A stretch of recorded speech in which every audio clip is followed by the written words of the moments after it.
Chapter 8 The Royal Nonesuch. Well, a couple of days passed, and Jim and I continued to wait on the king and the duke.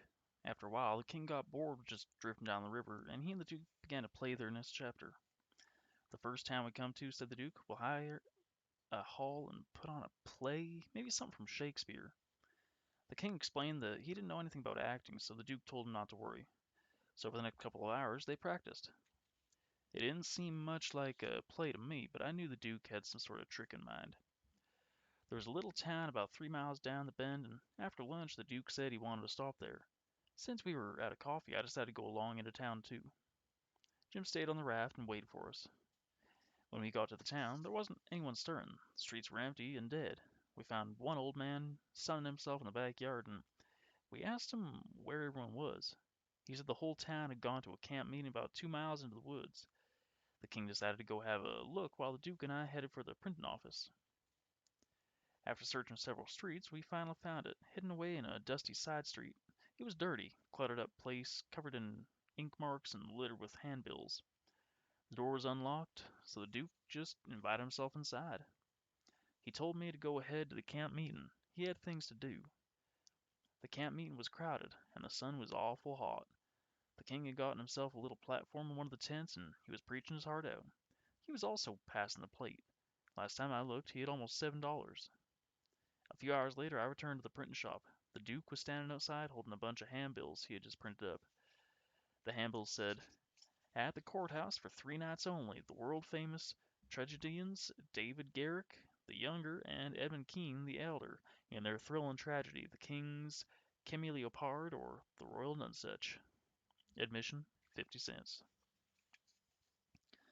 The Duke had me post some of the handbills all over town. Then he sent me back to the camp meeting to hand out the rest. Towards evening, I went back to the raft and found the Duke and the King already there. Jim was serving them dinner, and they were plotting and planning for the next day. Early the next morning, we returned to town. The Duke and the King worked real hard rigging up a stage, a curtain, and a row of candles for footlights. The courthouse looked mighty fancy when they were through. That night the house was jammed full of people. When the place couldn't hold another person, the Duke quit tending the door and went around the back way. He got on the stage, stood up in the front of the curtain, and made a little speech. He praised the tragedy and said it was the most thrilling one that ever was. He just went on bragging about the tragedy and about the star, Edmund Kean, the elder. Finally, when everyone's expectations were high enough, he rolled up the curtain. The next minute the king came prancing out on stage on all fours. His naked body was painted with stripes of all sorts of colors. The outfit was wild and kind of funny. People almost killed themselves laughing. When the king was finished crawling around and making faces, the people roared and clapped and stormed and haw-hawed until he came back and did it all over again. After that, they made him do it another time. Then the Duke let down the curtain, bowed to the people, and said that the great tragedy would be performed only 2 more nights. He asked everybody to tell their friends about it, so that they, too, would have this wonderful experience. 20 people shouted out, "What? Is it over? Is that all?" When the Duke answered yes, everybody stood up and shouted, "Cheat!" They began heading for the stage, but a big, fine-looking man jumped up on a bench and shouted, "Hold on, folks, just a word. We were cheated mighty badly, but we don't want to be the laughing-stock of the whole town. I reckon we'll never hear the last of this thing as long as we live. No, what we want is to go out of here quietly and talk this show up and let the rest of the town be taken. Then we'll all be in the same boat. Isn't that sensible? We should all go home and advise everybody to come and see the tragedy." The crowd thought this was a good idea, and they all left quietly.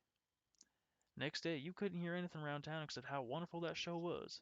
The house was jammed again that night, and the Duke sold this crowd the same way he had sold the last. When we got back to the raft after the show, we all had supper. Then the Duke and the King made Jim and me back the raft out floated down the middle of the river. We had to hide it about 2 miles below town. We didn't understand why, but we couldn't question them. The third night the house was packed again, but it was packed with all the people who had been at the show the night before. I stood at the door with the Duke, and I could see that every man who entered had his pockets bulging. I could smell rotten eggs, cabbages, and all sorts of foul things. The smell was so strong, I had to leave. Well, when the place couldn't hold any more people, the Duke gave a fellow a quarter and told him to watch the door for a minute or two. Then he started for the stage door. I quickly followed him, and when we turned the corner, he whispered, "Walk fast until you get away from town. Then run for the raft as fast as you can. I did just that, and so did he. We both got to the raft at the same moment. The king was already there. He had never even gone to town that night. We didn't dare show a light until we were about 10 miles below the village. Then we lit candles and had supper. The king and the duke fairly laughed their bones loose over the way they had tricked those people. "Dummies!" cried the duke. "I knew the first house would keep mum and let the rest of the town get roped in. I also knew they'd try to get us on the third night, figuring it was their turn now." "Well, it is their turn." "I'd love to know what they're doing with all those rotten vegetables. Maybe they decided to have a picnic." Those cheats took in $465 in 3 nights. I never saw money hauled in like that before. By and by, when they were asleep and snoring inside the tent, Jim said, "Doesn't it surprise you the way this king and this duke carry on, Huck?" "No," I answered. "Why not, Huck?" "Well, because it seems to be in the breed. I reckon they're all alike." "But they're nothing but regular crooks," argued Jim. "Well, that's what I'm saying. All kings and dukes are crooks, as far as I can make out." All of Jim's dreams of royalty were shattered. He didn't say anything more. The sound of the river gently hitting the raft was all I heard.